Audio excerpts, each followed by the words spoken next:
platicar. Buenos días a todas, a todos. Bienvenidos a la cuarta sección del Bosque de Chapultepec, a la Cineteca Nacional. Siéntense, por favor. Bueno, hoy es un muy buen día porque finalmente inauguramos todo el recorrido del tren Toluca-Ciudad de México.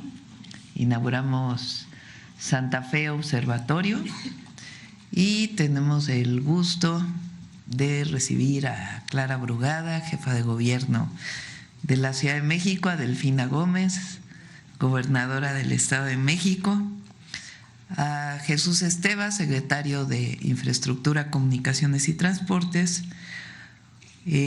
Claudia Curiel, por ser anfitriona de este espacio, Jorge Mendoza, director general de Banobras, y Andrés Layuz, titular de la Agencia Reguladora del Transporte Ferroviario y Movilidad Integrada. Bueno, para empezar va, como todos los lunes, ¿quién es quién? Muy rápidamente, Iván, y después vamos a darle la palabra a la jefa de gobierno, a la gobernadora del Estado de México, después a Andrés, que nos va a platicar sobre el tren, después a Jesús, las características de la obra, es una obra muy interesante, y finalmente Jorge Mendoza, porque Fonadín es quien opera el tren, Ciudad Toluca, Ciudad de México, Toluca. Bueno, entonces vamos primero con Iván.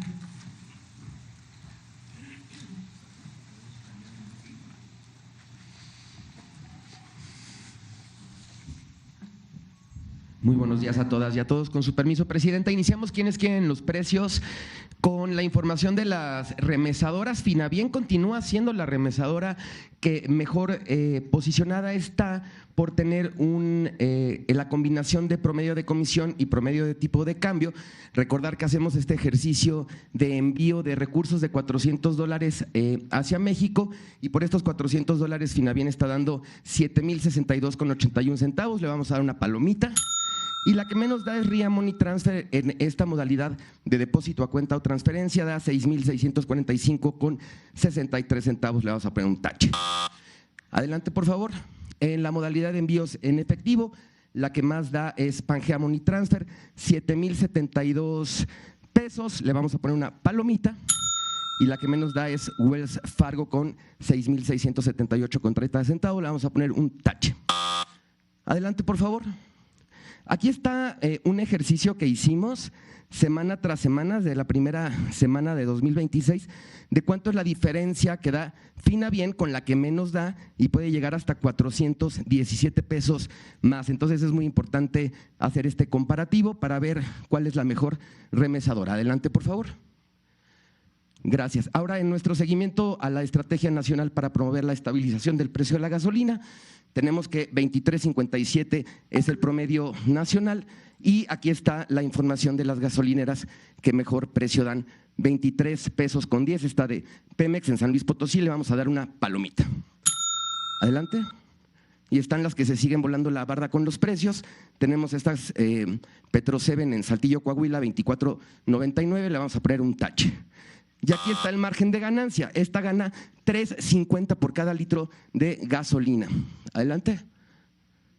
Aquí está nuestro comparativo de los artículos de primera necesidad. Tenemos 750 pesos con 80 centavos. Le vamos a poner una palomita. Y tenemos esta en Puebla, 927,90, la más cara. Le vamos a poner un tache. Adelante. 3 ciudades, Azcapotzalco, Ciudad de México, la más barata, Soriana Hiper Pabellón Azcapotzalco, 801,20, palomita, y la más cara, Walmart Nextengo, 922,80, tache.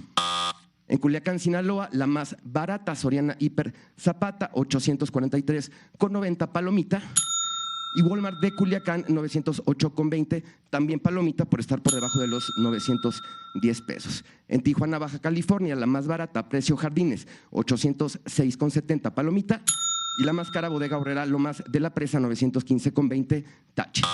Adelante. Ya salió la revista del consumidor de febrero, tenemos 2 estudios de calidad, uno sobre pastas dentales y otro sobre cepillos eléctricos, y tenemos un artículo, Amor y Dinero, cómo elegir productos financieros en pareja, y un artículo muy interesante sobre los 50 años de la Profeco que se cumplen este año. Aquí está el código QR para que descarguen la revista, y recordar que es gratuita, de manera impresa también está disponible para todas y para todos. Adelante, por favor. Y finalizamos con la actualización y seguimiento del caso de los conciertos de BTS.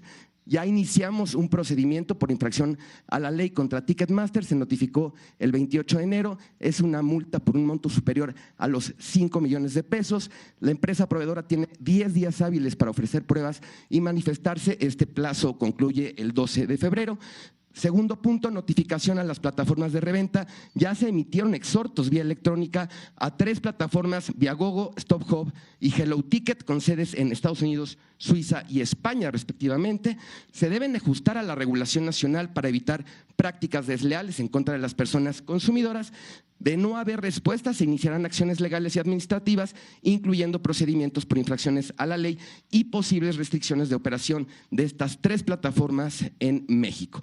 Y tercer punto, ya se está en la elaboración de lineamientos para regular publicidad, información y venta de boletos para conciertos, festivales y espectáculos. Se trabaja en coordinación con la Agencia de Transformación Digital y Telecomunicaciones, y en las próximas semanas se van a publicar en el Diario Oficial de la Federación para el cumplimiento de estos lineamientos. Es todo, Presidenta. Muchas gracias. Muy buenos días. Gracias, Iván. Adelante, Clara.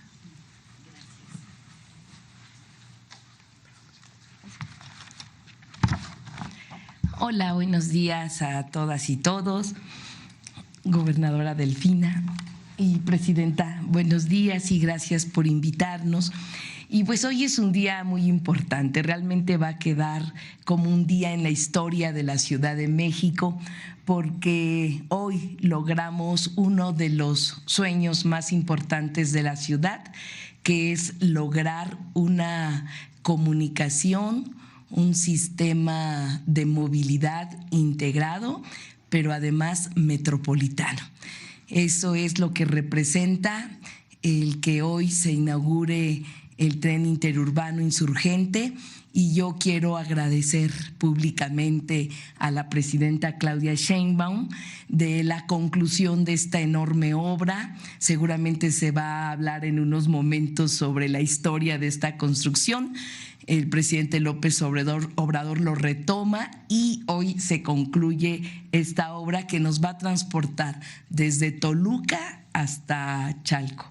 Lo digo así porque llega a un gran complejo que es observatorio, y de allí se toma la línea 1, que apenas se acaba de concluir la renovación total de esa línea, que después de 50 años pues ameritaba una renovación profunda. Y después de allí se toma la línea A, que llega hasta Santa Marta, y de ahí se toma el trolebús elevado que llega a Chalco. Es un ejemplo de una ruta que se puede tomar y que esta obra rompe con esos muros que siempre han estado entre el poniente y el oriente, muros que ha costado mucho trabajo igualarlos a través de la movilidad.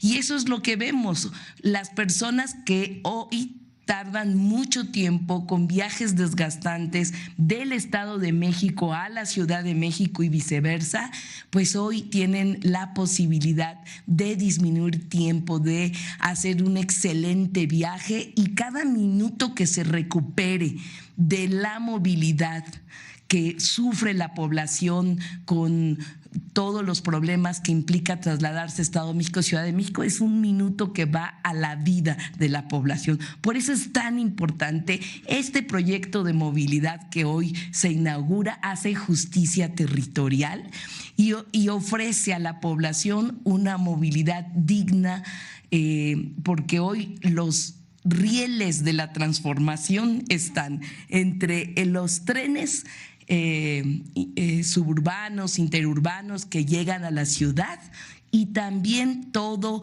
el ofrecimiento que se tiene en la ciudad del sistema de transporte público.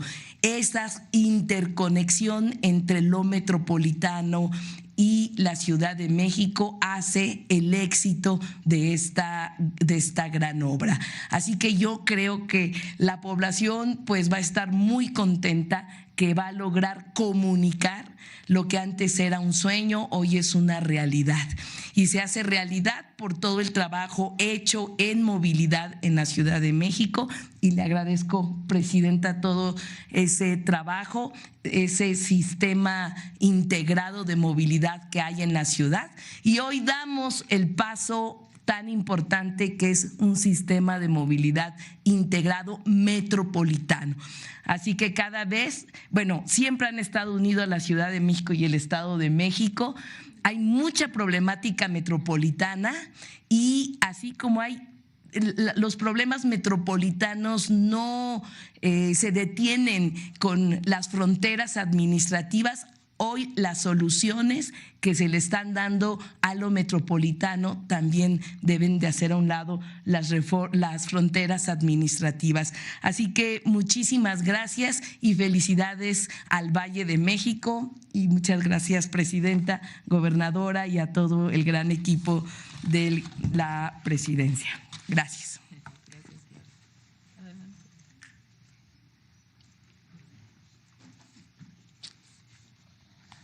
Buenos días a todas, a todos ustedes. Saludo en primer lugar y con mucho gusto y mucho cariño a nuestra querida Presidenta de la República, doctora Claudia Sheinbaum Pardo, en marco de esta inauguración del tren interurbano, el Insurgente, Estaciones Vasco de Quiroga, Observatorio Santa Fe.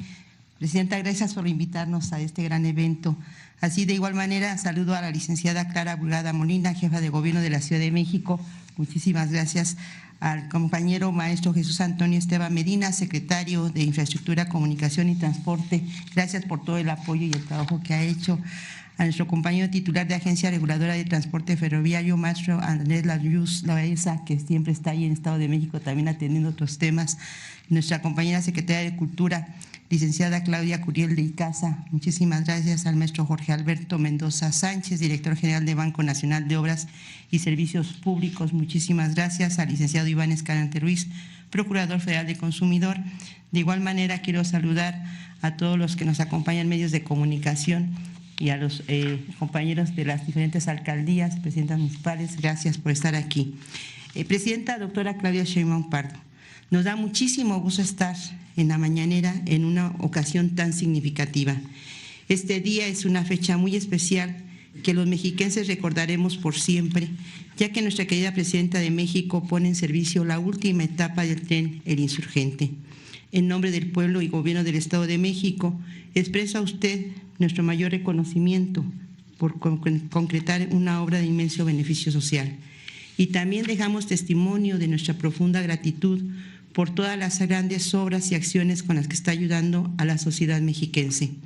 Este tren interurbano conecta a dos de las regiones más grandes y pobladas del país, la zona metropolitana del Valle de México con la del Valle de Toluca. Esta conexión ayuda a que miles de personas que tienen necesidad de trasladarse de la capital mexiquense a la capital del país lo hagan en un transporte seguro, moderno y eficiente. Eso significa la conclusión de esta gran obra, transformar el bienestar de unas familias quienes por cuestiones de trabajo, estudio, gestiones o entretenimiento tienen que usar un medio de transporte para ir a la Ciudad de México. Significa tranquilidad, también de poder usar un tren que con tecnología de punta es seguro, es ágil, evita tráfico en su recorrido y contribuye a minorar el impacto ambiental. Es además un puente de unión entre los habitantes de dos entidades hermanas, el Estado de México y nuestra capital nacional. A nuestra compañera Clara Burgada, jefa de Gobierno de la Ciudad de México, le reitero nuestra mayor disposición, como lo hemos hecho, de seguir trabajando juntas en coordinación y colaboración por el bienestar de nuestro pueblo, con obras de esta magnitud que generan prosperidad con un profundo sentido social. Se responde a la confianza de la ciudadanía en los gobiernos de la transformación. La mejora de calidad de vida del pueblo de México es nuestra prioridad y seguiremos trabajando por ello. Ayer se impulsó al lado del humanista y visionario presidente Andrés Manuel López Obrador. Hoy lo seguimos haciendo y haciendo realidad, conducidos por la sensibilidad y liderazgo de la presidenta Claudia Sheinbaum Pardo. Y sí estamos muy agradecidos porque una servidora que vive en Texcoco, vamos a hacer menos tiempo en Toluca y ya espero que mañana yo ya haga el viaje en el tren insurgente porque nos va a ir muy bien. Realmente, de verdad no saben cuánto va a mejorar la calidad, no solamente de movilidad, sino la calidad de vida de los mexiquenses. Sin duda alguna esto va a permitir que los mexiquenses tengan una mejor calidad de vida, puedan disfrutar más a sus familias, generen economía también, se quite el estrés que a veces tenemos de tanto viajar y que llegamos ya con la premura. Y por ello, Presidenta, yo insisto y aprovecho el momento para refrendar mi compromiso y sobre todo el agradecimiento de los mexiquenses por todo lo que hace por nosotros y por la ciudadanía en general. Muchísimas gracias, Presidenta. Gracias. Andrés.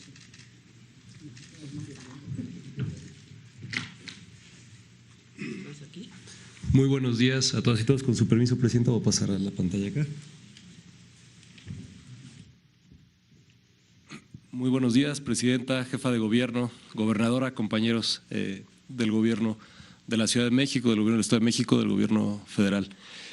Simplemente las características generales creo que vale la pena recordarlas. Este es un servicio, como ya se decía, que va desde el Valle de Toluca, de hecho el extremo poniente de la ciudad de Toluca, que es en Sinacantepec, hasta la estación de observatorio en la Ciudad de México que conecta con la línea 1 del metro. En el Estado de México son 4 estaciones: Sinacantepec, Toluca Centro, Metepec y Lerma, que es la primera apertura que se hizo, la etapa 1 de 19.6 kilómetros en el año 2023. Después tenemos de Lerma a Santa Fe, en donde no hay estaciones, pero es donde se cruzan propiamente las montañas que dividen estos dos valles, y esa apertura se hizo el 31 de agosto del 24, todavía con el presidente López Obrador y la presidenta electa en ese momento, y este es el tramo que está abriendo, que es Santa Fe, Vasco de Quiroga, Observatorio. Hoy, 2 de febrero, son los últimos 8.4 kilómetros. En total estamos hablando de 57.7 kilómetros de recorrido con 7 estaciones, aproximadamente 50 minutos, poquito menos de una hora el recorrido con el que iniciamos la operación o inicia Banobras, la operación de la línea, una frecuencia de entre 5 y 7 minutos entre trenes. Son 20 trenes en donde caben 719 pasajeros, la mayoría sentados, pero también hay espacio para que vayan parados. Ahorita daremos más detalles. La demanda estimada a lo largo de la vida del proyecto será de 140,000 pasajeros al día, uniendo estas dos zonas metropolitanas que tienen 2.3 millones de habitantes en el caso de Toluca y 22 millones de personas en el caso de la zona metropolitana del Valle de México. Como está la conexión con Observatorio, que es lo que veremos a partir de hoy, tenemos conexiones con la línea 1 del metro, pero en Vasco de Quiroga, que también será la apertura de la estación aquí cerquita en Vasco de Quiroga, se tiene la conexión con la línea 3 de Cablebús. Y más adelante, ahorita también lo mostraré, será la conexión con la línea 12 del metro, el CETRAM Observatorio y la terminal de autobuses poniente. Ahora, el secretario Esteban va a hacer la explicación de la obra que se hizo en el viaducto. Gracias. Con su permiso, Presidenta, buenos días a todas y a todos. A continuación, les describo lo que ha sido la construcción de este último tramo. Adelante. Este último tramo tiene 8.4 kilómetros, es el tramo 3, a la ciudad le tocaron 19 en total, de esos se concluyeron los que teníamos hasta Santa Fe y se tuvo un avance importante en la administración del presidente López Obrador en cuanto a este tramo último. Aquí comenzamos viendo casi 2.8 kilómetros de longitud de lo que le llamamos viaducto Santa Fe, que es un viaducto con traves de concreto, con columnas de concreto prefabricadas de 34 metros de altura. Son nada más en este tramo 32,000 metros cuadrados de construcción, va hasta la glorieta de Vasco de Quiroga, son 78 apoyos, 78 cabezales, tuvo la complejidad de cruzar la autopista en un solo claro, son claros de 40 metros. Y tienen pilas de cerca de 35 metros de profundidad. un tramo complicado por el proceso constructivo. Como vieron, eran grúas de gran capacidad, de más de 1,000 toneladas, las que se utilizaron en este proceso.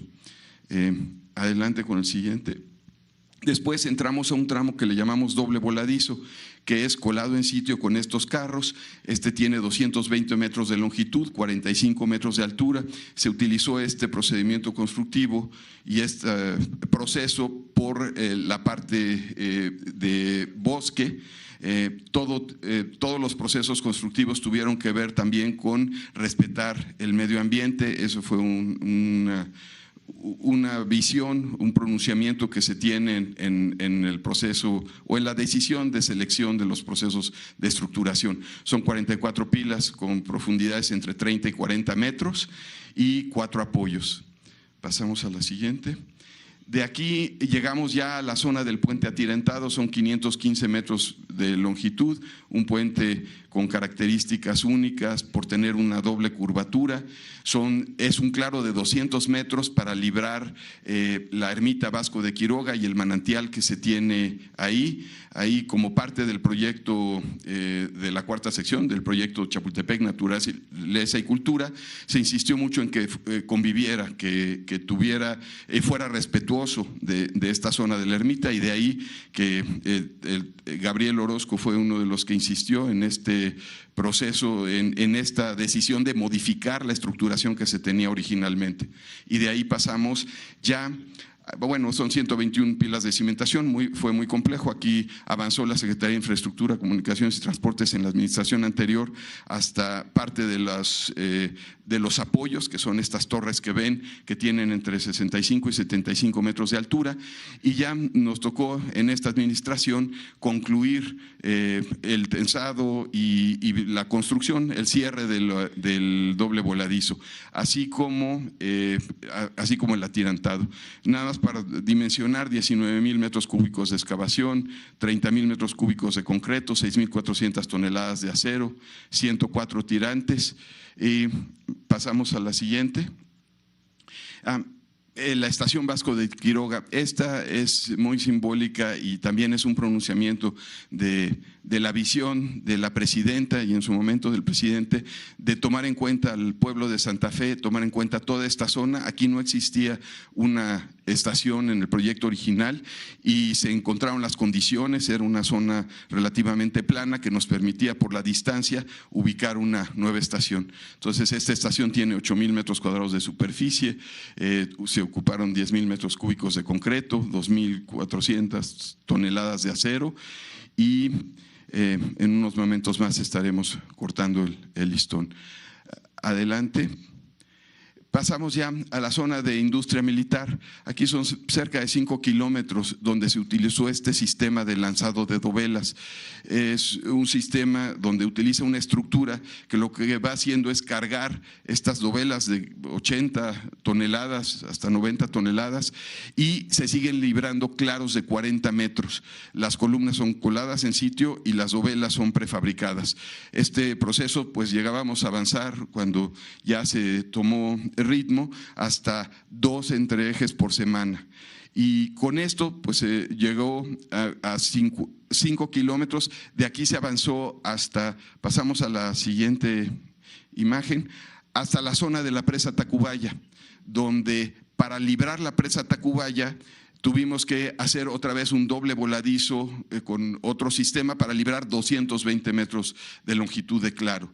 Y como ven, pues había que hacer labores de contención, de estabilización de taludes, de construcción de pilas profundas. Aquí estábamos igual hablando entre 25 y 30 metros de profundidad. Y de ahí nos seguimos con la lanzadora de dovelas. Como ven, pasamos ya a la siguiente, hasta la estación observatorio.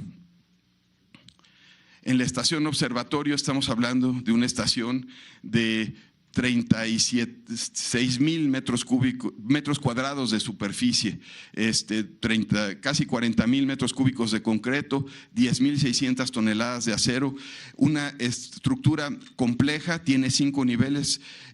Como ven, son columnas prefabricadas inclinadas que había que apuntalar en el proceso, igual haciendo uso de grúas de las máximas capacidades que existen en el país y además sosteniéndolas hasta que formábamos los marcos, es decir, que la estructura estaba estable.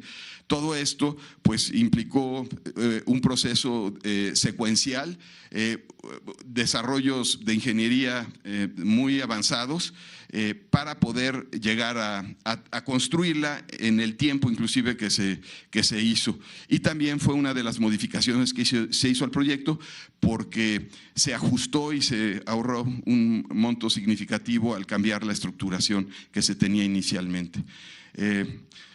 Adelante con la siguiente. Aquí vemos la distribución de esta estación. Son 5 niveles. Actualmente se está construyendo el deprimido de vehículos porque así es la secuencia, pero eso no impide que ya entre en operación el tren y con los demás niveles funcionando. Este último etapa estará concluida a mediados de este año, ya está en proceso de construcción, ya está obviamente colada esta losa y están en proceso de excavación. De ahí pasamos al mezanín, que son las conexiones con la línea 1 y la línea 12 del metro. Después tenemos el nivel de calle, el vestíbulo, que es lo que conecta con las líneas 1, el CETRAM, el terminal de autobuses y Belén de las Flores, y finalmente tenemos el andén donde se toma el tren. En unos momentos más pues también estaremos recorriendo hasta la estación. Adelante. Antes de poner en la operación y siguiendo los protocolos que establecimos desde que estuvimos en la Ciudad de México, llevamos a cabo pruebas de carga. Pruebas de carga de poner a los 2 trenes con carga máxima, son cerca de 400 toneladas, se estacionan durante 3 horas para ver deformaciones y también se toman mediciones de sus propiedades dinámicas, es decir, cómo vibra.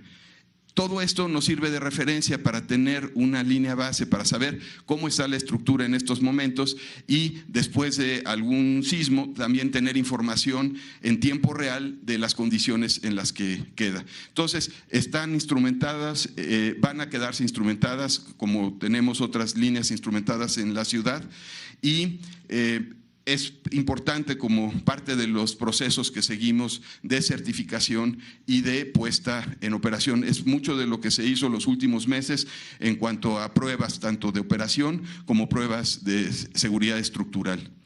Y adelante, pues siempre, como me han escuchado, que una frase de Lao Tse del agradecimiento es la memoria del corazón, recordar que las obras no se construyen solo con capacidad técnica, sino sobre todo con autoridad moral, con mística de servicio, y eso es lo que manifestamos hoy y agradecemos a los trabajadores, a las trabajadoras de este último tramo, a las empresas. Hoy no podré nombrar a cada residente como lo hice en el caso de Santa Fe, pero a las empresas sí, a ICA, Pontix, Rizani, GAMI, Alfa, González Soto, Recal, Sixa, Seineam, Coordina, DTP, Colinas de Buen, Jaguar, IDINSA, 3G, Orba, Copil, Triada, SEASA.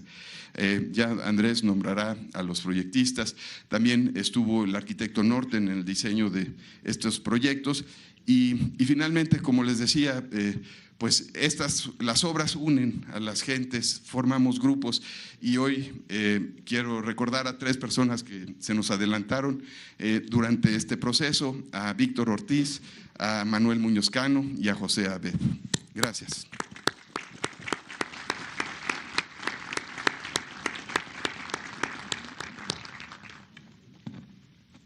Otra vez, Andrés.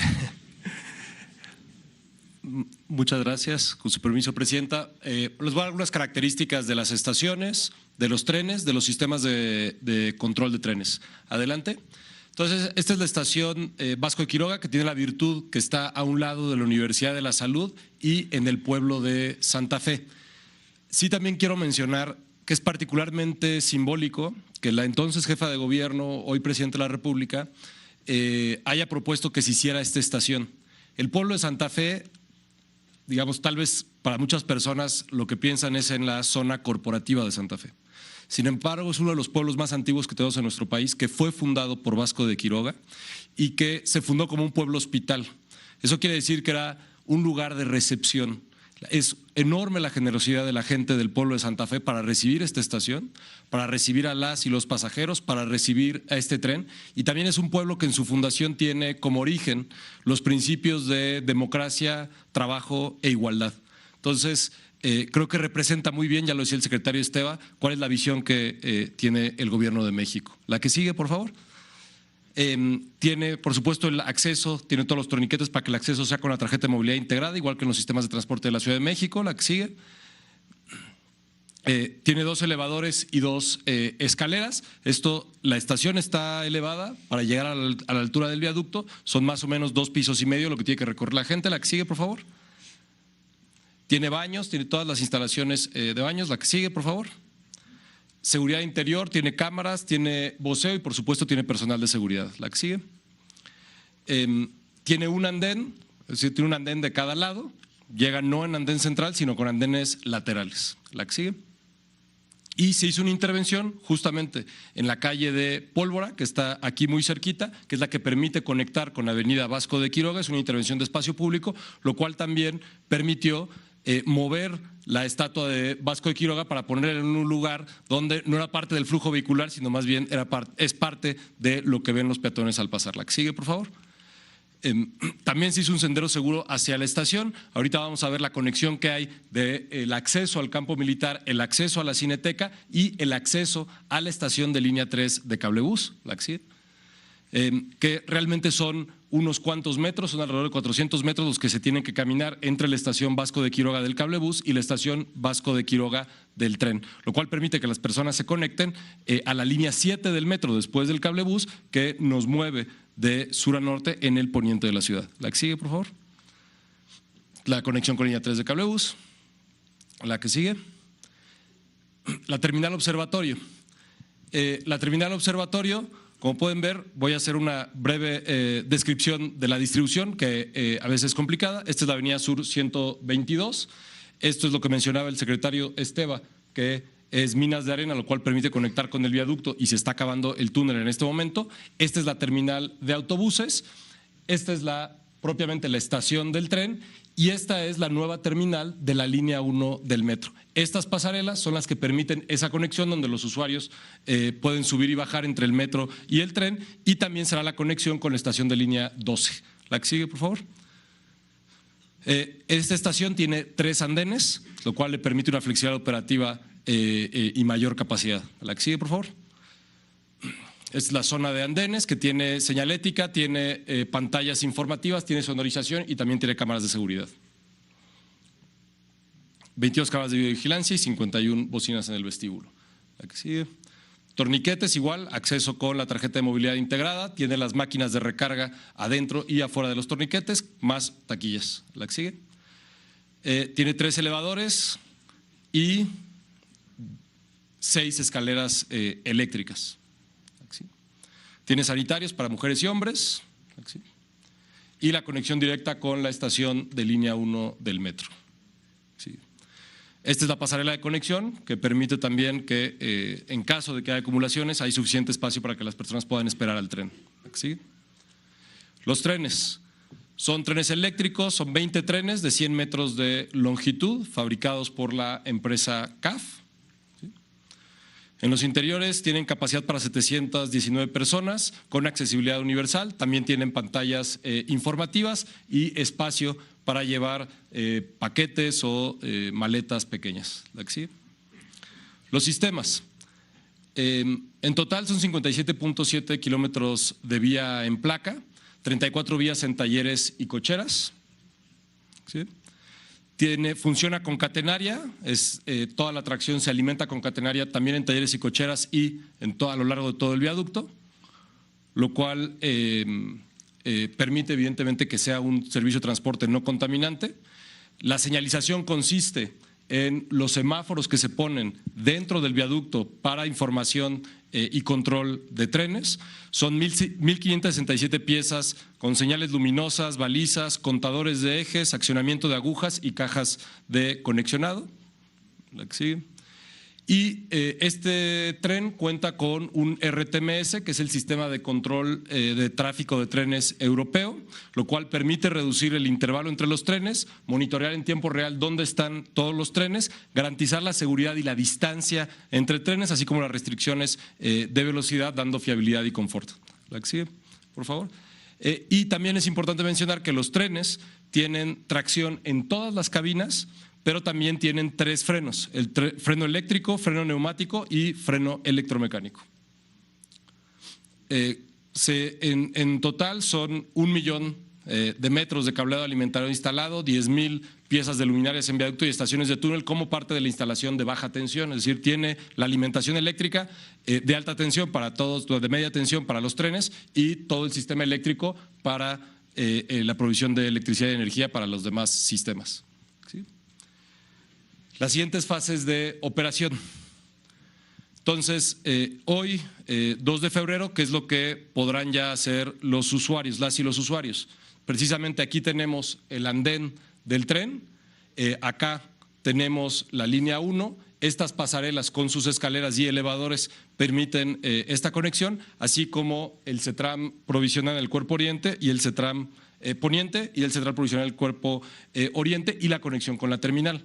La que sigue, en el segundo semestre de 2026 se terminará el túnel, pero no solo se terminará el túnel, también el acceso a nivel del CETRAM, que ya será el CETRAM, ya no el provisional, ya será el CETRAM permanente, manteniendo ya una conexión directa entre el CETRAM, la estación del tren y la línea 1 del metro. La que sigue, y ya en la planta completa, que estamos en obra, terminando, de hecho ya se terminó el túnel de la línea 12 y ya continuó el trabajo en estaciones, llegará aquí la estación de línea 12 que permite igual una conexión directa en túneles de línea 1, línea 12 y el tren con las pasarelas. ¿Sí? Y por último, también a mí me gustaría agradecer a las diversas empresas a los trabajadores y trabajadoras de las diversas empresas que participaron, como es Hitachi, Entia, CAF, CMFS, Urales, a la certificadora TÜV Rheinland y la evaluadora de la conformidad SGS, a los proyectistas CENER, a Supervisión Audinmex, Sintra, III, a CANDE, a la Universidad Autónoma de Nuevo León, al Instituto de Ingeniería de la UNAM y por supuesto a los residentes Noé Arellano, Eloy Gloria, Adriana Cardona, Jessica Martínez. Muchísimas gracias a todas y todos, muchas gracias a Fonadín y a la Secretaría de Infraestructura, Comunicaciones y Transportes. Muchas gracias, Presidenta.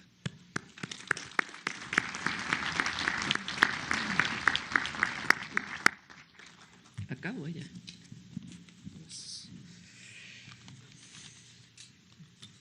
Buenos días a todas y todos. Buenos días, Presidenta, Jefa de Gobierno, Gobernadora, Secretario, miembros del gabinete. Pues hoy, como ven, estamos saldando una deuda histórica. Y pues este proyecto no hubiera sido posible sin el liderazgo de nuestra Presidenta. Como saben, trabajó mucho en este proyecto, primero como jefa de gobierno de la Ciudad de México y hoy como Presidenta de la República, dirigiendo toda la labor del Gobierno de México. En la administración anterior cumplimos con el objetivo de poner en operación los 2 primeros tramos, Sinacantepec-Lerma en 2023 y Lerma-Santa Fe en 2024. Hoy alcanzamos la última meta, que es ofrecer el servicio en el tramo completo con la conclusión de la tercera y última fase. Hoy el tren El Insurgente llega a Observatorio. Este es un proyecto emblemático también para la institución que me toca hoy en día dirigir, que es Banobras.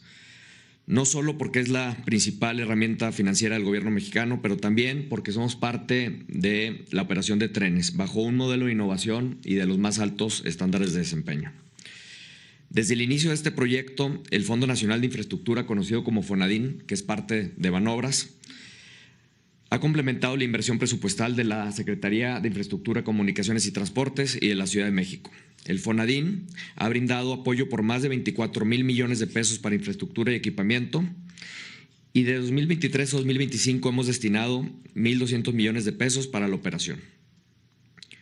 Ahora les voy a compartir algunas cifras sobre la operación de este importante tren. Pasamos a la siguiente lámina, por favor. Llevamos ya 369 días de operación, esto cerrando al 30 de enero de 2026, al día de hoy ya llevamos 871. Estamos transportando alrededor de 22,000 personas todos los días. Estas cifras son de los últimos meses. Tenemos 8 trenes en servicios, 50 kilómetros de recorrido y 14,000 horas de servicio ininterrumpido. Llevamos 67,000 vueltas y son más de 5 millones de kilómetros. Y pues este tren, el Insurgente, ha sido utilizado por más de 15 millones de personas y ha sido uno de los principales medios de transportes que se han utilizado en esta región de nuestro país. Regresamos a la siguiente, antes. Hemos tenido el privilegio de ofrecerle a todas y todos ellos una alternativa confiable, ágil, eficiente, segura, reduciendo sus tiempos de traslado y con precios competitivos en comparación con otros medios de transporte. Y hemos procurado altos niveles de desempeño en la operación en este importante medio de transporte masivo e interurbano. Reconocemos el gran labor de la Secretaría de Comunicaciones y Transportes, la Agencia de Trenes y el Gobierno de la Ciudad de México, así como el Estado de México en la construcción y equipamiento, y nos orgullece complementar esta labor con la operación del servicio de las personas usuarias. Aprovecho también a mencionar que aquí en el público nos acompañan 2 personas que han sido muy importantes para la operación del tren. El primero, que es el director general del Fonadín, Carlos Mier y Terán, y segundo también, que es el director general del tren Insurgente, el ingeniero Andrés Reynoso, y que la verdad son 2 grandes funcionarios que han estado trabajando con un gran desempeño. La Secretaría de Infraestructura, Comunicaciones y Transportes y sus contratistas concluyeron el periodo de pruebas de forma satisfactoria, más de 113,000 kilómetros de prueba.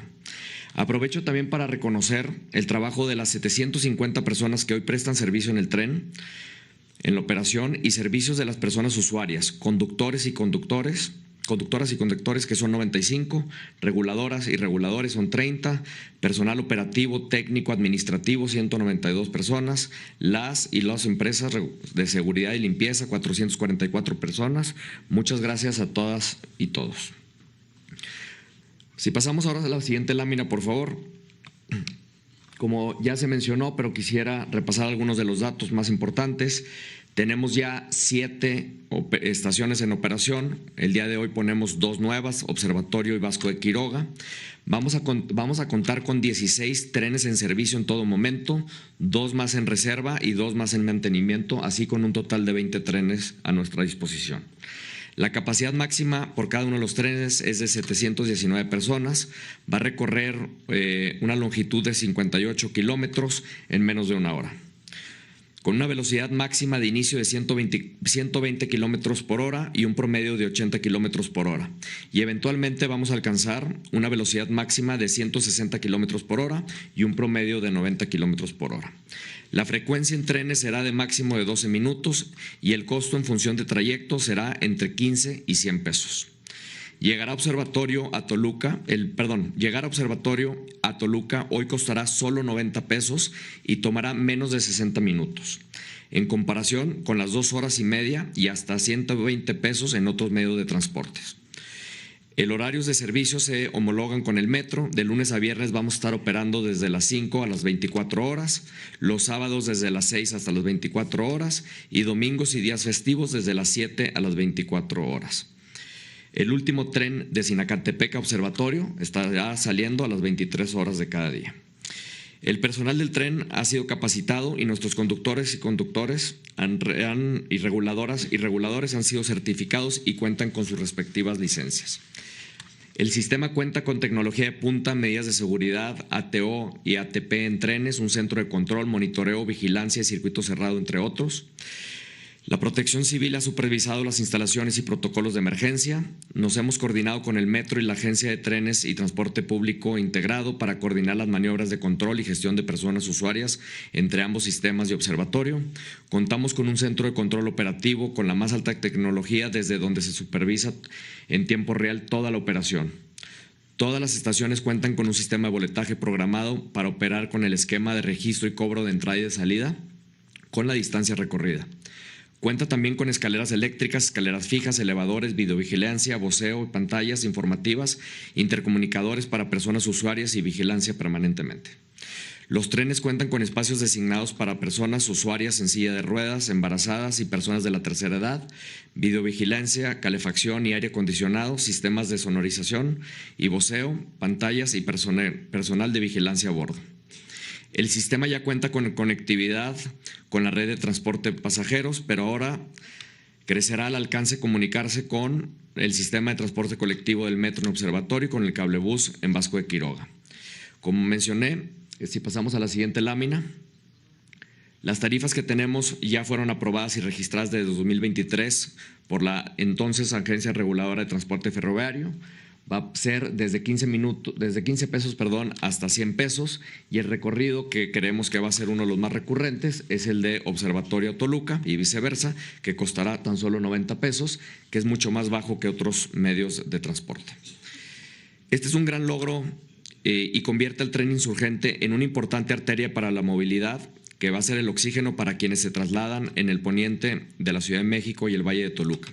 Nos complace mucho ser parte de este esfuerzo y nos muestra el compromiso de estar brindando un buen servicio a todas las personas usuarias.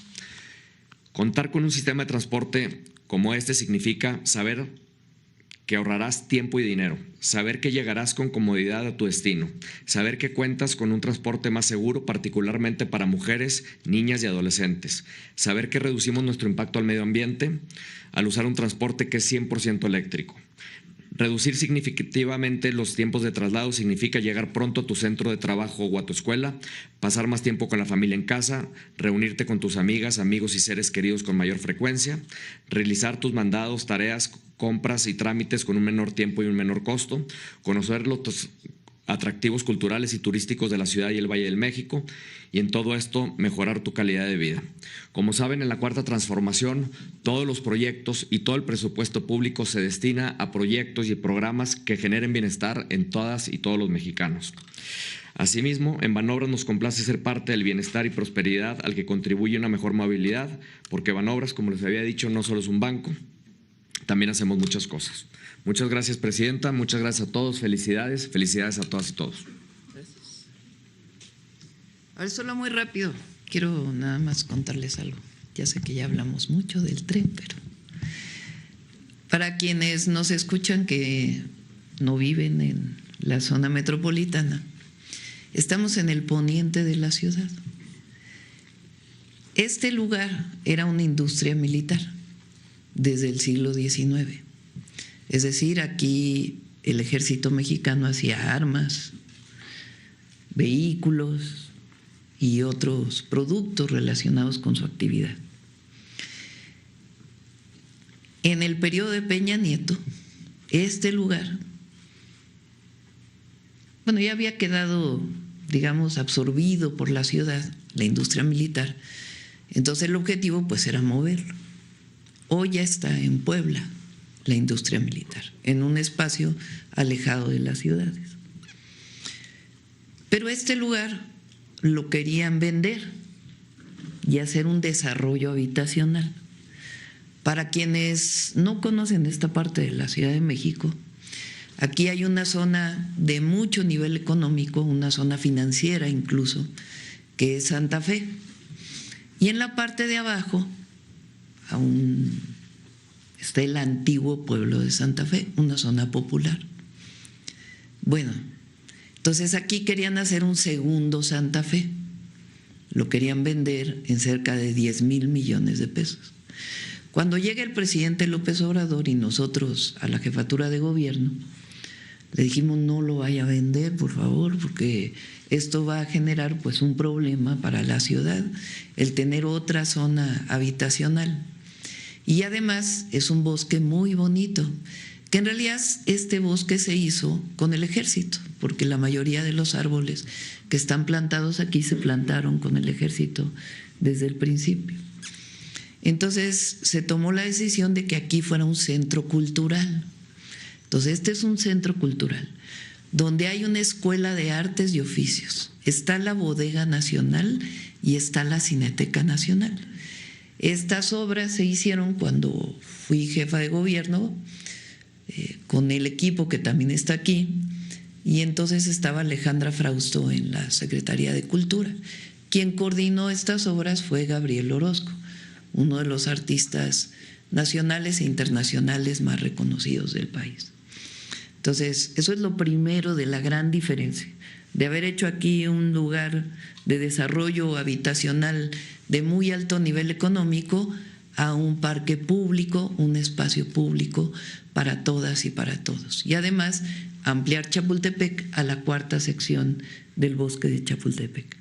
Aquí se puede llegar con un cablebús que viene desde Los Pinos, que era la residencia oficial de los presidentes y que hoy también, gracias al presidente López Obrador, es un espacio público, y se puede llegar en cablebús desde Los Pinos hasta este lugar. Además, el tren interurbano, hoy tren insurgente, de Toluca a Ciudad de México no tenía una estación aquí, o sea, solamente era para la zona residencial de Santa Fe. Entonces pedimos en su momento que se hiciera una estación aquí, que es la estación Vasco de Quiroga. Además, uno de los puentes quedaba justamente en medio de un manantial, que es uno de los pocos manantiales vivos que quedan en la Ciudad de México. Y Gabriel Orozco pidió, y nosotros pedimos, pues que se hiciera otro puente distinto para poder salvar el manantial. Entonces el manantial se salvó y se hizo uno de los puentes más bonitos, que es el puente atirantado, que queda justamente en la zona popular de Santa Fe. Además, aquí en este lugar está la Universidad de la Salud, que es una universidad gratuita que también hicimos cuando fui jefa de gobierno. Entonces, como ven, pues es una visión completamente distinta. No solamente es un tren que mueve desde Toluca hasta Ciudad de México, sino que además pues es una visión completamente distinta de recuperación del espacio público y de integrar a las zonas populares a un transporte de primer mundo. Entonces es la visión del pasado frente a la visión de la transformación. Bueno, agradezco aquí a todas las empresas que están presentes y a todo el equipo. Bueno, adelante, vamos con las preguntas sobre el tema, sobre el tema.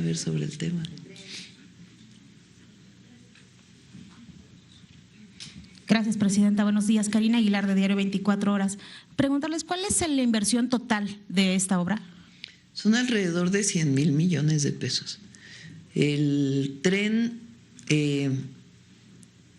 se hizo en 12 años, desde 2014, que en realidad cuando llegamos en el 2018, pues tenía muy poquito, y ahora pues finalmente se inauguró hasta la primera parte del Estado de México, después hasta Santa Fe y ahora Observatorio.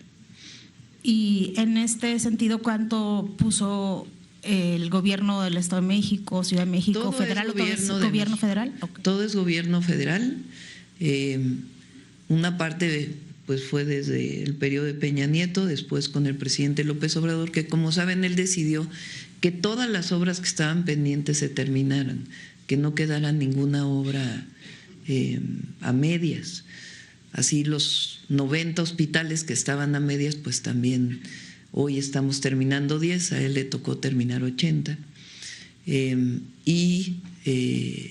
Igual, pues el tren y otras carreteras que estaban pendientes. Entonces finalmente se terminó. Y otro tema importante es que cuando estuvimos en la Ciudad de México con recurso federal, le tocó a Jesús coordinar esta obra. Por cierto, no está aquí, pero quiero mandarle un saludo a Luis Dellá, que fue quien coordinó esta obra desde la Ciudad de México. Muchas gracias, presidente. En otro tema, preguntarle si el senador Adán Augusto López le informó sobre su decisión de dejar la coordinación de Morena y si usted sabía que se iba a ir ahora a trabajar a territorio. Digo, no deja el Senado, pero ya no la coordinación y la Jucopo. Le informó a la secretaria de Gobernación hace unos días y sabíamos pues que se iba a integrar al trabajo territorial de Morena. Entonces le informó a la secretaria de Gobernación y tomaron la decisión, entiendo que ayer. ¿Considera que esta es una buena decisión del senador? Digamos, hace más falta en Morena que como operadora pues es una del decisión de él y pues siempre va a ayudar. ¿Usted estaría pensando en ofrecerle quizá alguna embajada? No, él tomó la decisión y el partido de invitarlo. Eso fue lo que nos informó. Gracias, presidenta. También preguntarle sobre esta ayuda humanitaria que llevarán esta semana a Cuba, ¿en qué consiste? ¿Cuántas toneladas? ¿Cuánto tiempo va a ser esta ayuda? Ya lo vamos a informar. Estamos en ese proceso y obviamente poniéndonos de acuerdo con la Embajada de Cuba aquí, de exactamente pues qué es lo que necesitan. Entonces, ya en su momento informaremos con todo detalle. Presidenta, y sobre la violencia que está sucediendo en Jalisco este fin de semana y también en Sinaloa, ¿qué es lo que le ha informado el Gabinete de Seguridad? El gabinete lo informa, están apoyando tanto al Estado de Sinaloa como al Estado de Jalisco y a todo el país. Gracias. Aprovechando la presencia de la gobernadora del Estado de México y del secretario de Infraestructura, preguntarles qué van a hacer en esta zona del Valle de México, la salida hacia Querétaro, donde pues cada vez está más complicada la autopista por todos los centros logísticos que se están haciendo, en donde están llegando muchísimos tráilers, pero no se están haciendo más vialidades. ¿Cómo resolver esto? Incluso ha habido muchísimas cierres de la autopista, de la caseta en Tepozotlán, porque pues ya no hay prácticamente paso porque todos los tráilers ahí se estacionan. Una parte muy importante es el tren. Recuerden que estamos haciendo el tren México-Querétaro y el tren Ciudad de México-Pachuca. Y bueno, de Querétaro ya los trenes hacia el norte. El objetivo es que esté terminado en el 2027 y para las personas que normalmente viajan en vehículo, pues el objetivo es que puedan migrar al tren. Y entonces pues quedaría solamente para carga, además de que hay pues tren de carga que sigue funcionando de México a Querétaro. Aunque el problema está en los habitantes de Cuautitlán Izcalli y de Tepozotlán, porque son los que usan esa autopista todos los días y son los que se ven afectados con todos estos centros logísticos y los tráilers que se estacionan incluso sobre la misma autopista. Se estaban obras, tiene una obra para ampliar la México-Querétaro, ¿no, Jorge? Estamos ampliando la México-Querétaro. ¿Para cuándo y en qué zona? ¿Quieres comentar algo, Jorge, de la ampliación de la México-Querétaro?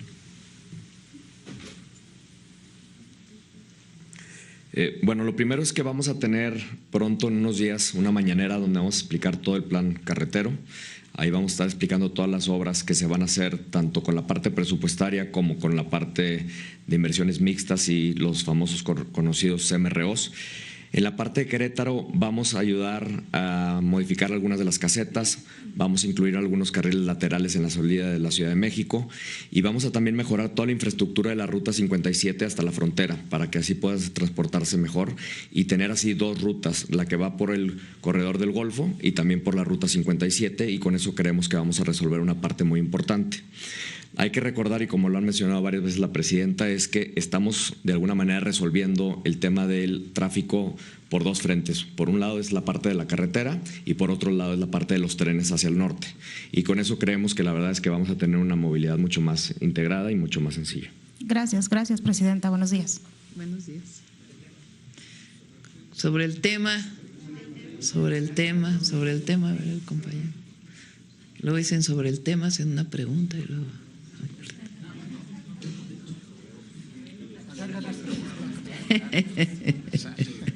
Gracias, presidenta. Buenos días. Alejandro Alemán, de Diario Plaza Juárez y de Enlace Mexamérica.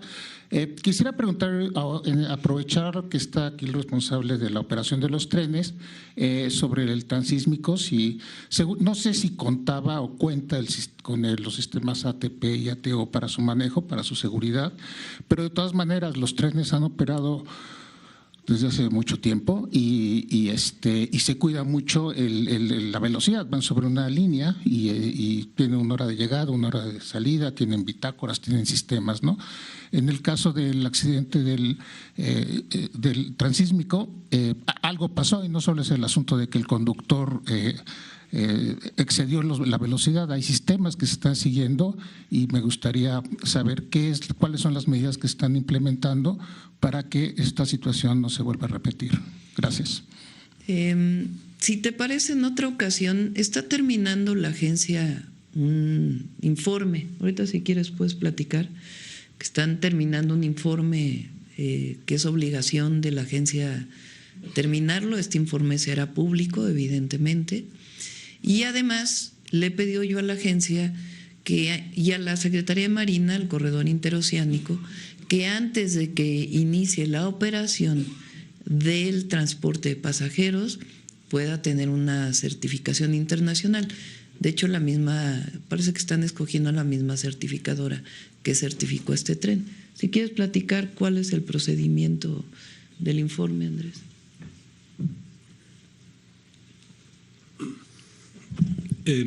Sí, el informe tiene, digamos, un proceso que es el establecimiento de hechos, que eso ya se llevó a cabo, y después entraremos a más detalle, no solo a lo que ya ha informado la Fiscalía, sino a cuáles son las características generales y digamos lo que llamamos los factores contribuyentes, ¿no? en el reporte. Eso es simplemente parte de lo normal. Adicionalmente, y de forma preliminar, ya lo ha mencionado la presidenta, tenemos la recomendación de que a través de un tercero independiente se haga una evaluación completa del servicio, que esa evaluación tenga un conjunto de recomendaciones y después que tengamos una verificación de la implementación de todas esas recomendaciones, de tal forma que más allá de la determinación específica de lo sucedido, sea algo que no pueda volver a suceder. De la implementación de lo ejecutado, digamos, justamente de las recomendaciones. ¿Y cabría la posibilidad de una auditoría nacional o internacional? Como les decía, es una empresa, es un tercero independiente el que va a hacer una evaluación, un conjunto de recomendaciones y después la verificación de la implementación de esas recomendaciones. ¿Y para cuándo estaría eso? Estamos estimando que sea entre 2 y 3 meses. Sobre el tema, presidente. A ver, tengo una segunda pregunta, perdón. Hablando de certificaciones, usted estuvo ayer en San Quintín, planteó este tema de la certificación para empresas agroexportadoras. Habrá que recordar que el secretario del Trabajo, Marat, también lo planteó el sábado con los diputados. Y lo que yo quisiera preguntarle, se entiende que se va a hacer una iniciativa de ley para que la Secretaría del Trabajo pueda dar estas certificaciones. La pregunta es si eso contempla que esa certificación pueda ser internacional, dado que los trabajadores agrícolas se mueven, son migratorios, van a Estados Unidos, allá las empresas también los contratan y allá también son sujetos de prácticas laborales, a veces que les dicen cosas que no les cumplen el contrato, en fin, hay una serie de situaciones donde la Secretaría del Trabajo únicamente se encarga de la contratación de los trabajadores. La pregunta concreta, repito, es si esa iniciativa de cambio de atribuciones va a tener carácter internacional. No podemos nosotros aprobar una ley que tenga carácter internacional. Para eso hay tratados internacionales y regulaciones internacionales. En todo caso, se aprueba por el Senado un tratado de comercio, como los tratados comerciales que pueden tener un área que es la laboral. Para ello, pues en realidad está la Organización Internacional del Trabajo, la OIT, que determina una serie de recomendaciones y orientaciones para todos los países que son miembros. ¿Qué es lo que se va a hacer en términos de ley? Solamente se agrega algunas palabras en la Ley de Comercio Exterior. Esas palabras tienen que ver con regular la parte laboral de los jornaleros agrícolas para la producción de exportación y también la ambiental. Esa es la modificación de ley que se va a hacer. ¿Cuál es el objetivo? Si se exporta aguacate, tiene que venir un certificado del número de trabajadores en todo el proceso que tienen seguridad social. Si no tiene ese número de trabajadores a partir de una normatividad, entonces no tiene la posibilidad de exportarlo. De igual manera en San Quintín pues no se siembra aguacate, ahí son fresas, son berries, pepino, otras, jitomate también ahí, no solamente en Sinaloa, también en San Quintín hay jitomate, y la mayoría es de exportación. Entonces el objetivo es que quien exporte tenga necesariamente que presentar su certificado del número de trabajadores que están inscritos a la Seguridad Social, y eso se checa con el Instituto Mexicano del Seguro Social para que en efecto así sea. En el caso del aguacate, pues también que la siembra del aguacate no implique deforestación, que es una práctica que en años recientes pues ha ocurrido. Se cambia el uso de suelo de forestal a zonas aguacateras. Todo esto ha sido consensado con las empresas y con trabajadores. No es algo solamente una idea del gobierno, evidentemente es una iniciativa nuestra, pero hemos estado trabajando con las empresas para que no haya ningún problema y están de acuerdo.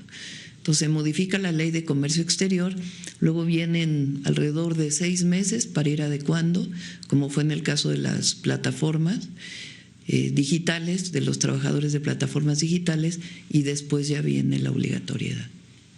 Oiga, presidente, entonces, ¿cómo protege? Se entiende que esta legislación va a proteger a los trabajadores agrícolas en México.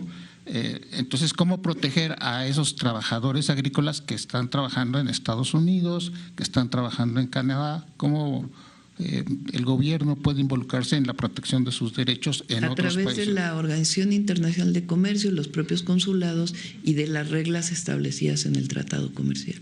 Mire, hay un caso que le planteé la otra vez que tuve la oportunidad de tomar la palabra, que es de un campesino, Jacobo Hernández Rubio. Él es un campesino de San Luis Potosí, del pueblo de Xitla, que ya salió como trabajador migratorio agrícola, recibió un balazo en el estómago. Ya lleva casi un año que no puede tramitarse toda la parte de seguro médico y demás para que pueda tener un trasplante. Y bueno, ese es solo un caso de los muchos donde los trabajadores quedan expuestos y bueno, pues lamentablemente es un mundo burocrático que no les permite el que puedan ser ayudados, el que puedan acceder a otro tipo de cosas. Está en contacto con él el consulado, pero de todas maneras lo revisamos. Es que es casi un año. Está sí, complicado. Lo que pasa es que ustedes saben cómo es el sistema de salud en Estados Unidos. No es, si aquí de por sí es difícil el trasplante, allá pues tiene sus dificultades. Incluso se ha ofrecido el traslado, pero es complicado en la situación en la que está. Entonces se está en contacto con él y voy a revisar para que en efecto pues sobre todo nombramientos ciudadanos que le corresponden al Poder Legislativo.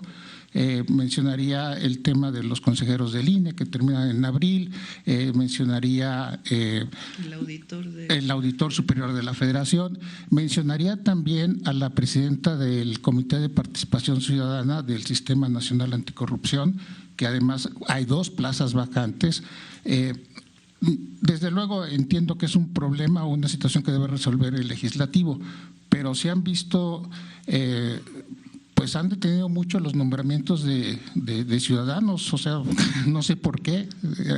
A ver, lo de la Auditoría Superior de la Federación es en febrero, y ellos abren el proceso en febrero, está en tiempo, y los consejeros del INE es en abril, también se está en tiempo, y en el caso del Comité de Participación Ciudadana del Sistema Nacional Anticorrupción, pues ya nos toca a nosotros, ya pronto.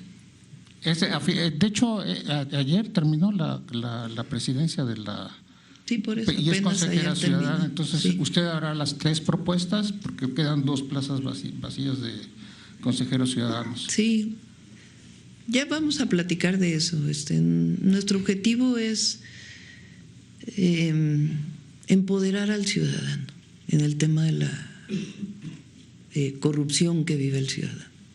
Sí. Y pensamos hacer modificaciones porque es un sistema pues que no ha funcionado muy bien. Entonces, más allá de las características y demás, nosotros queremos empoderar a la gente para que la gente que vive una situación de corrupción, aparte de lo que tenga que ver con lo que tiene que hacer el gobierno y las instituciones públicas, la Secretaría Anticorrupción y Buen Gobierno y la Auditoría Superior de la Federación, en sus auditorías a las instituciones públicas, pues queremos que el ciudadano tenga la capacidad de denunciar y que se haga algo con ello. Entonces, vamos a presentar algunas iniciativas en este sentido. A ver, entonces, nada más cerrando, ¿usted considera que el Sistema Nacional Anticorrupción, que tiene 15 años, no funciona? Y complementaría la pregunta sobre esto que se habla de que los ciudadanos tenemos derecho a vivir en un ambiente libre de corrupción. No solo tienen derecho, es una obligación del gobierno. Entonces, necesitamos, desde mi perspectiva, y lo hemos platicado, empoderar al ciudadano, que cada vez que denuncia, esa denuncia tenga consecuencias. Entonces eso es muy importante y no necesariamente está inscrito en la legislación actual. Gracias, presidenta. Sí. Vamos a ver, ¿quién más?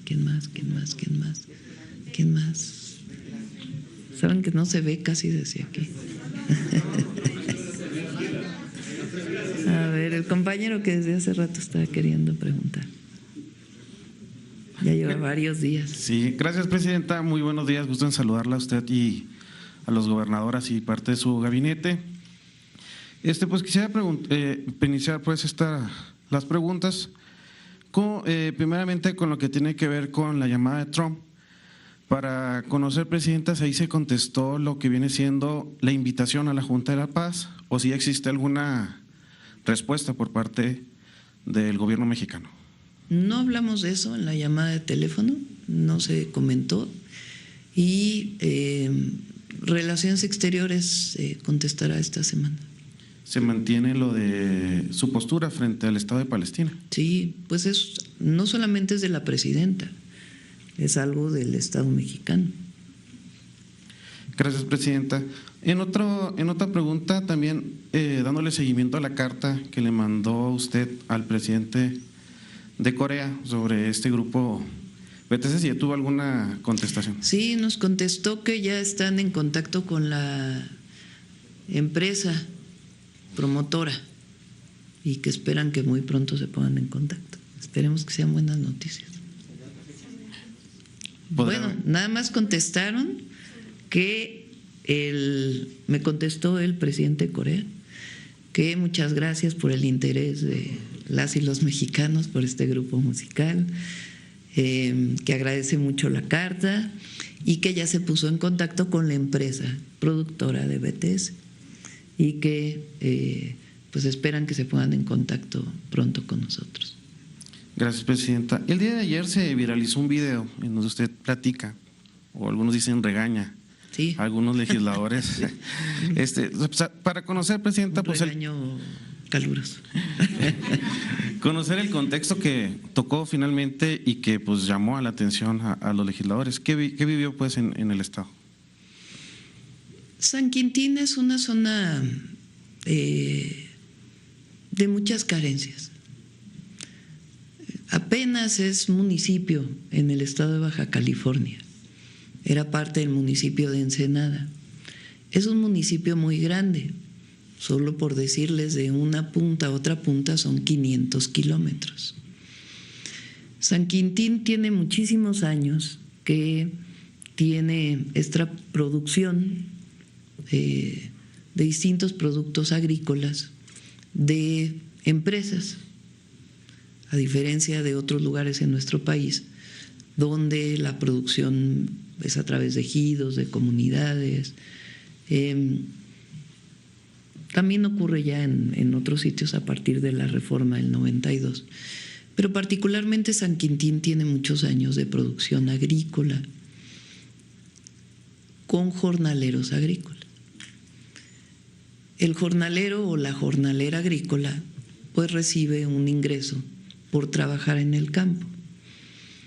Durante muchos años parte del problema de las y los jornaleros agrícolas era que llegaban con las familias a trabajar, mucho trabajo infantil y además con muchísimo plaguicida, es decir, productos químicos que afectan la salud de los jornaleros.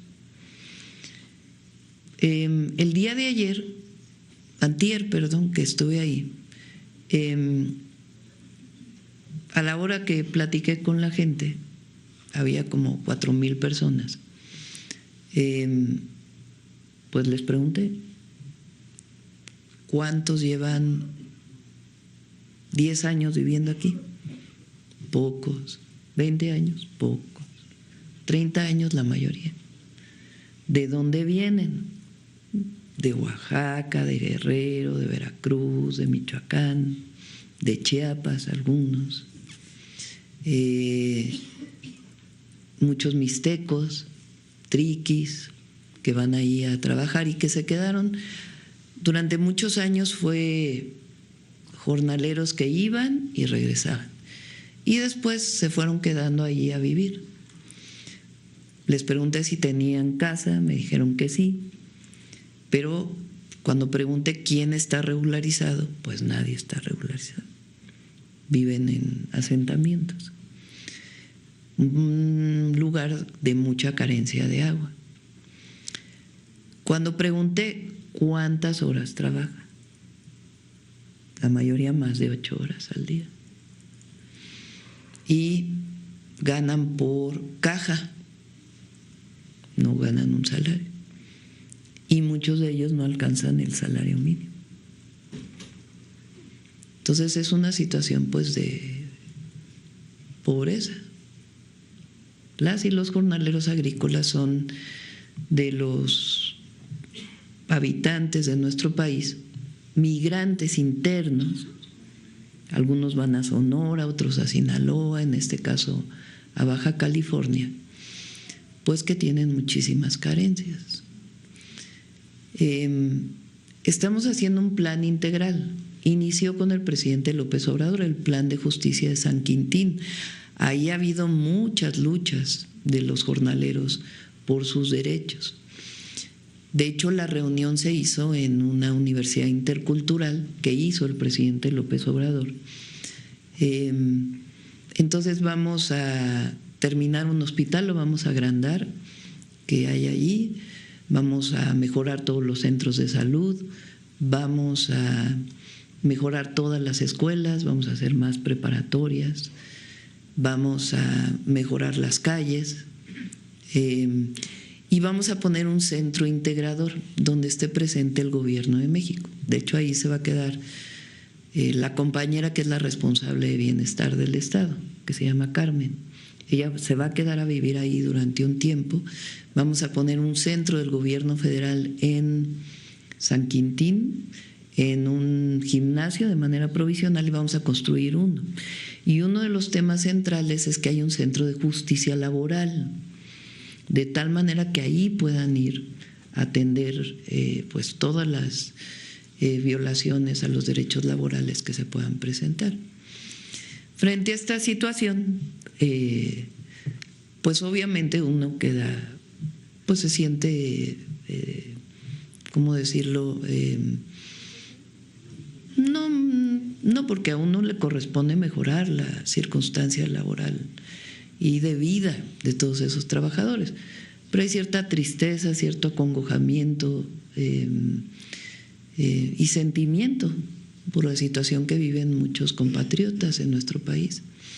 Y uno de los temas que dije en los 100 puntos que me voy a comprometer es atender particularmente la situación de los jornaleros y de las mujeres de la maquila, que en otra circunstancia pero también viven situaciones difíciles, además de campesinos en el sur-sureste del país, que estamos también incorporando otros programas que le llamamos El Maíz es la Raíz, para apoyar la mejora de la calidad de vida, además de los programas que ya existen, caminos y otras cosas.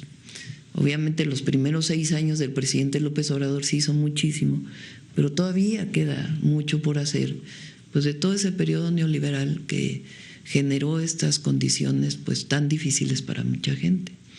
Entonces, cuando voy saliendo, algunos diputados me decían foto, foto, foto. Entonces, como que me parecía que no iba una cosa con la otra, ¿no? La foto de la presidenta con la circunstancia que estábamos viviendo. Entonces, por eso un poco molesta. Les dije, no anden allá arriba, no se queden allá en el Congreso, acá en la ciudad nada más, vayan a territorio, estén cerca de la gente, porque pues es lo que todos los que venimos de este movimiento pues tenemos que tener presente siempre, y más cuando ves carencias tan importantes en una población. Ese es, digamos, el momento. Siempre voy a estar agradecida, obviamente, con todos los diputados, diputadas, senadores, senadoras, pues porque se han aprobado muchísimas reformas muy importantes para el país y para el avance de la transformación. Pero pues es un llamado a todas y a todos de que hay que estar cerca de la gente, sobre todo cerca de la gente humilde, que es la que más nos necesita. Bueno, sí, hay que preguntarles a ellos, ¿verdad? Pero yo creo que es un llamado de atención a todas y a todos frente a una circunstancia así. Presidenta, ya por último es el tema de los vehículos chuecos. Al inicio del año usted deroga este decreto, pero viene otro… Chocolates, más bien. Chocolates. Es que al norte se le dicen chocos, ¿no? Porque no traen. Pero bueno, han venido algunas asociaciones que ya conocemos, las famosas Zonapafas, a otra vez a invitar a las personas dueñas de estos vehículos a tramitar amparos, incluso son amparos o el trámite pues que ellos están cobrando de 2.500 a 3.000 pesos, lo que antes era regularizarlos. Pues tratando de alguna otra manera de decir que ellos pueden otra vez volver a plaquear estos vehículos. Recordando cuando se tomó esta decisión, el presidente Andrés Manuel López Obrador, además de la ayuda social, pues, o el problema, atender este problema social, se hablaba del problema de seguridad, porque muchos vehículos eran utilizados para cometer delitos. Entonces, ¿cómo cerrar, presidenta, este círculo? ¿Cómo lograr cerrar esta problemática para no regresar otra vez a lo mismo, más vehículos sin placas que otra vez se van a utilizar, y sobre todo volver a este problema social de organizaciones que timan de alguna otra manera o se aprovechan de la necesidad de estas personas? El decreto cumplió, digamos, su función, porque eran vehículos de cierta edad que tenían que regularizarse. Entonces eso se cumplió para ese periodo. Y de todas maneras hay un proceso de regularización que estamos simplificando para que no tenga que haber ningún coyote o alguien que esté cobrando por hacer un trámite que de por sí pueden utilizar. Entonces el decreto se cumplió y por eso se cerró, pero sigue habiendo la posibilidad de regularizar. Entonces vamos a dar mucho más información y facilitar cualquier trámite que se haga para ello. Muchas gracias, presidenta. Buenos días. Bueno, vamos sobre el tema. A ver, 30. A ver.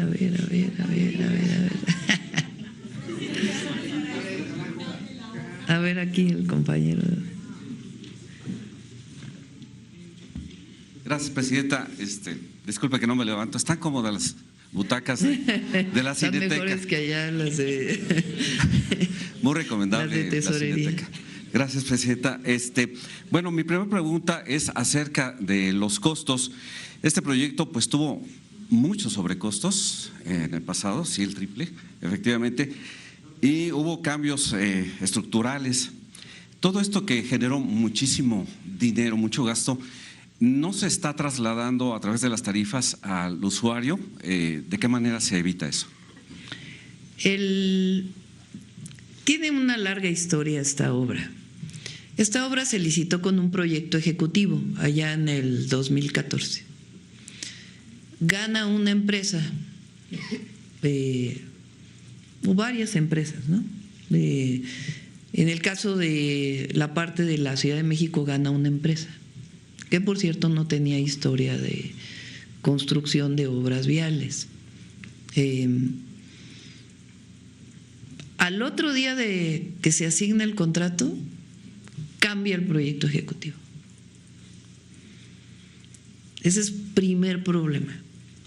Quienes están aquí, que se dedican a obra, saben que cuando hay un proyecto ejecutivo que cambia, entonces los precios que se licitaron, pues ahora todos los precios se llaman extraordinarios, porque como no estaban contemplados en el proyecto original, pues entonces todos los nuevos precios prácticamente son extraordinarios. Entonces eso ya puso un problema gravísimo en la administración de la obra, porque las obras tienen su parte de ingeniería, pero tienen su parte para que cobren las empresas que están construyendo, pues una parte administrativa que por cierto es bastante compleja para garantizar que en efecto se hizo todo lo que se va a pagar. Primer problema. Segundo problema, en la parte de la Ciudad de México, bueno, esto fue en todo, la parte de la Ciudad de México, la empresa que se encarga originalmente de hacer toda la obra, pues tenía retrasos y retrasos y retrasos y retrasos. Tanto que llegó un momento en que se pusieron sanciones, pedían más recursos, otras sanciones, pedían más recursos y prácticamente por 1 año y medio no avanzó la obra. Entonces, como el dinero era federal, en mi caso estaba en la jefatura de gobierno, fuimos con el presidente López Obrador y le dijimos, bueno, pues la autorización para cerrar el contrato de esta empresa y asignarle a 11 empresas, ¿no? 11 empresas por tramitos para que se terminara la obra, porque si no, iban a ser otros 15 años. Entonces, finalmente se le quita el contrato y se va asignando por pedacitos, con una complejidad enorme, porque además, como ven, pues va pasando por la ciudad, por el poniente de la ciudad, y pues hay que hacer mucha gestión con los vecinos para que no haya problemas. Todavía hay ahí algunos vecinos que todavía se quejan, se les ha atendido en todo, pero bueno, hay que seguirlos atendiendo. Entonces, pues una complicación bastante grande. Y además cambios que todavía hizo Jesús Esteva con los proyectistas en la obra, porque por ejemplo la estación observatorio, su costo era 3 veces lo que costó. Entonces se redujeron todavía los costos, particularmente la estación observatorio y la de Santa Fe, también hubo reducción de costos. Entonces, y además no tenía contemplado pues toda la movilidad alrededor de la estación observatorio. Entonces, todo eso hizo que pues la obra tuviera las complicaciones, aparte de las complicaciones de su construcción, porque pasar por la carretera Toluca, pasar por las vialidades, pues también tuvo su complicación, los montajes. Había zonas de montajes en donde había un edificio de este lado, un edificio de este lado, y había que montar una trave súper pesada. Entonces, todo eso tuvo pues bastantes complicaciones técnicas, administrativas, pero finalmente, pues con todas las pruebas, hoy está listo. Si uno va de Ciudad de México a Toluca, pues va en vehículo o va en transporte interurbano, en cualquiera de las líneas. Cuesta más de 90 pesos ir en transporte, pues en, no sé, foráneo se llama. Es que iba a decir los nombres de las empresas, pero no. En transporte foráneo cuesta más de 90 pesos. Entonces, en tren es más barato ir. Y se está considerando pues que los tramos no cuesten más de lo que normalmente cuesta el transporte. Entonces, incluso está subsidiada una parte, esperando que en los próximos 2, 3 años pues ya tenga los suficientes pasajeros para que ya pueda operar pues sin necesidad de un subsidio. De todas maneras, pues todo lo que requiere el tren para apoyarse. Por eso el monto de el México, pues 90 pesos, que parecen mucho, pero es más barato que irse en foráneo. Ya viajamos en algunos tramos y efectivamente el precio es mucho menor a la estabilidad que se siente en el tren y la seguridad. Sí. Muchas gracias. No me presenté, Arturo Pavón, de Efecto Colateral. La siguiente pregunta es, pues hablando de estas grandes obras, las que vienen todavía, pero las que usted inauguró, si me permite enumerarlas, porque realmente creo que fue bastante productivo.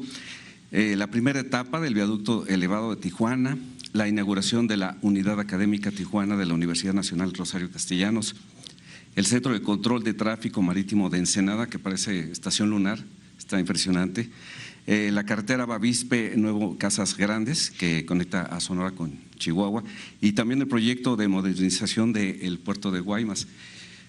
¿Qué es lo que le trae todo esto a México? No, pues muchísima obra. Para Tijuana el viaducto elevado es importantísimo, porque para ir de Rosarito a la frontera, al cruce de Otay o cualquiera de los otros cruces, se pasa por el centro de Tijuana. Entonces ahora hay un segundo piso, y el segundo piso mide 11 kilómetros. Tiene un túnel, de alrededor de 1 kilómetro, y después viene el segundo piso, que va justo pegadito a la línea, al muro. Por eso dije yo que nosotros construimos puentes. Entonces, fíjense nada más, pues es una obra impresionante con muchísimas complicaciones, porque el suelo de Tijuana también es especial, lleva pilas muy profundas, y lo construyeron los ingenieros militares. El general Manzano fue el responsable de esta obra, que inició el presidente López Obrador, y nos tocó terminarlo. El siguiente mes inauguran algunos accesos que todavía están pendientes, pero en un mes se resuelve. Entonces, vean, pues es una obra muy, muy impresionante. Ese es el viaducto elevado. Y a Tijuana, y en general los visitantes de México que vienen de San Diego en general de California, pues va a ser muy, muy útil. Esa es la primera obra. Después, la Universidad Rosario Castellanos. Era un edificio que se iba a usar para temas de la Fiscalía. Finalmente estaba abandonado, tenía algún problema estructural, se resolvió el problema estructural y se construyó ahí una universidad. Ya tiene cerca de 2,000 estudiantes, y tiene este pizarrón, que por cierto los donó el presidente municipal de Tijuana, que son pizarrones que se pueden ver en internet. O sea, en internet están viendo el pizarrón y ahí se puede ir anotando. Entonces pueden llevar clases a distancia.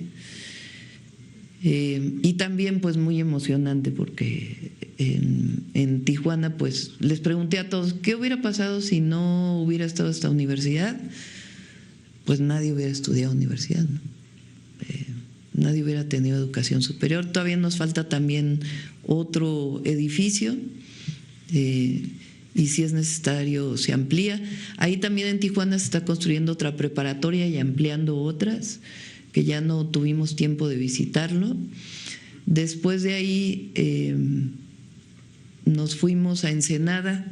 Ahí es la torre de tráfico, del control de tráfico marítimo, también muy impresionante la torre, Centro de Control de Tráfico Marítimo de Ensenada.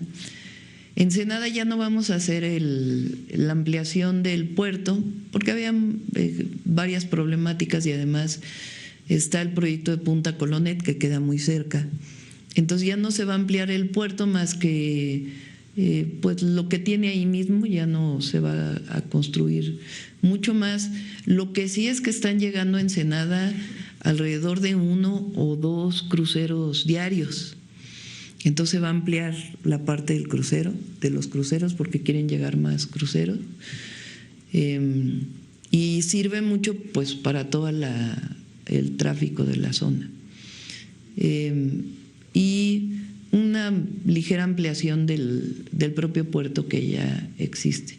Y para los pescadores sí se va a ampliar una parte.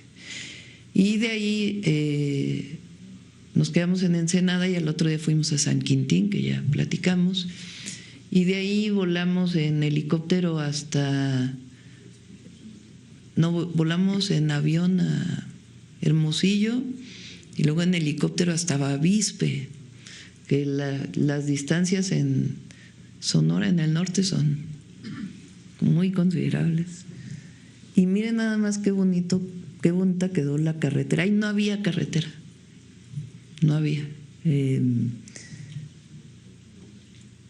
Entonces, esta carretera va de Bavispe a Nuevo Casas Grandes. Nuevo Casas Grandes ya está en Chihuahua.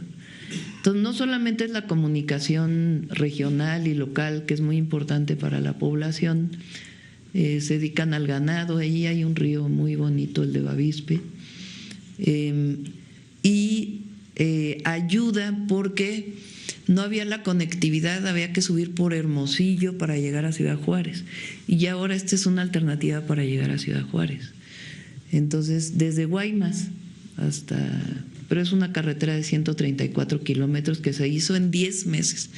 Ahí Jesús, la verdad, y todo su equipo, nuestros respetos, porque y quedó muy bonita y la gente está súper feliz. Y de ahí nos fuimos a Guaymas. Y en Guaymas se va a ampliar el puerto. Ahí hay una inversión muy importante que también tiene un buen rato, que le anunció el presidente López Obrador, que es una planta de licuefacción de gas natural.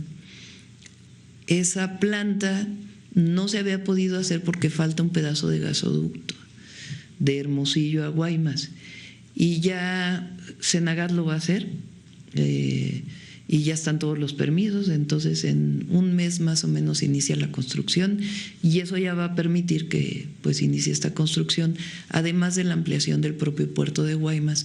Ahí en Sonora está la planta de Ford, muy importante. Entonces de Ford se van hasta Lázaro Cárdenas en tren o en tractocamiones.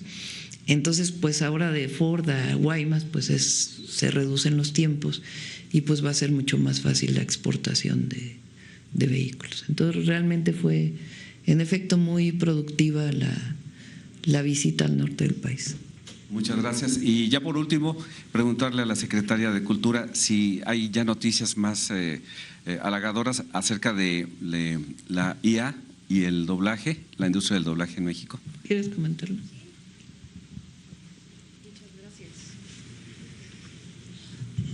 Pues ya estamos listos, haremos un evento con la presidenta cuando ella nos indique para presentar la iniciativa. Trabajamos con toda esa comunidad y llegamos a un acuerdo y a un diseño con la Consejería Jurídica y ya está esa iniciativa lista. Muy pronto la estaremos anunciando. Muchas gracias. ¿Por qué no platicas todas las iniciativas? Claro, pues vienen muchas iniciativas muy importantes de apoyo a la comunidad cultural que por muchos años se han esperado. Está, bueno, la de doblaje. Viene la ley de cine que lleva muchísimo tiempo esperando salir a la luz. También es algo que ya viene, que es parte también del fortalecimiento al cine. Si bien han visto que desde que entró la presidenta hubo mucho apoyo, incremento en los estímulos, hubo un incremento significativo en el presupuesto, hemos transparentado mucho las convocatorias, se incrementaron los topes del EFICINE como lo ha pedido la comunidad. Y esta ley va a ser muy importante también para que el ecosistema del cine, también en temas de exhibición, el tema de pantalla, de que se pueda ver mucho más cine, a reserva de que está esta maravillosa cineteca y es un esfuerzo de gobierno, pues tiene que ser un esfuerzo integral. Está esa, también vamos más adelante a anunciar otra que salió en alguna mañanera, que es la de derechos compensatorios por música. En muchos países, en más de 60 países, ya se paga lo que escuchan en los celulares, en muchos países. Y en México, muy pronto también estaremos anunciando que todos los compositores, los músicos también puedan tener una retribución de lo que se escucha como parte del derecho de autor en el consumo del uso de los celulares. Las aplicaciones, eso ya también se ha hablado con el gremio, las mismas compañías están de acuerdo, y eso también va a ser muy, muy importante junto con estas otras iniciativas para fortalecer pues los derechos de los artistas desde una política integral que también se ha estado esperando y que muy rápidamente y con toda la voluntad de la presidenta pues hemos podido trabajarlo con la consejería, con las comunidades y salir a puerto para respaldar a la comunidad y fortalecer lo que la presidenta también comentó hace poco, que también se estará anunciando, que son los incentivos al cine, que eso también va a ser algo que estaremos anunciando, pero va a potenciar también una industria nacional muy importante de muchos trabajadores y trabajadoras del cine. México hace muy buen cine, tiene un gremio muy fuerte, tiene un país y tenemos un país maravilloso, y eso también va a ser algo histórico que estaremos anunciando, y que todo esto es articular una política de apoyo a la comunidad, a la industria y a las industrias creativas. Muchas gracias, presidenta. Gracias, presidenta. Ya, ¿no? Ya son 9:45, ¿no quieren ir al tren? Además hay tamales hoy. Hay tamales.